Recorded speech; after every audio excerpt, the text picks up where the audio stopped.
手臂的体块概括呢特别简单，这个东西大家应该都见过，铁链的这个环，用它来概括手臂的也比较多啊，这方面的教程比较多，大家要是有心在网上去搜罗的话，应该都看得到，这个也不新鲜。主要是啥呢？这个手臂的体块它不是圆柱的啊，它是个扁的。那么上臂和前臂它又是错位的，错位了之后呢，它又是相互咬合在一起的，所以呢就被总结成这样的结构去归纳它。很多人也都这么去画，也都这么去讲。那这个大家应该都知道，就简单一提。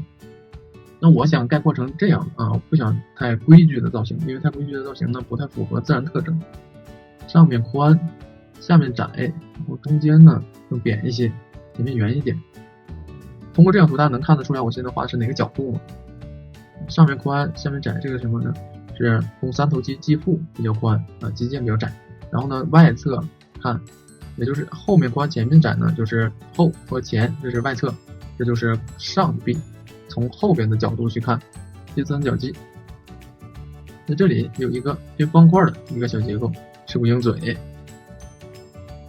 上臂和前臂相咬合，这条是它们的咬合线。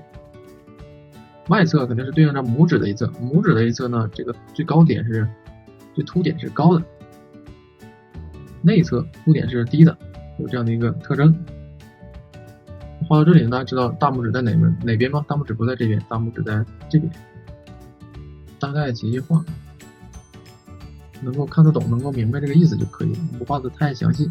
那么如果说想要把这几个部分分出来，这里就是弓桡部，这里就是伸脊部，那么这里就是屈脊部，然后吃无鹰嘴过来，到这里正好呢是吃骨头，也就是小拇指后面的这一侧。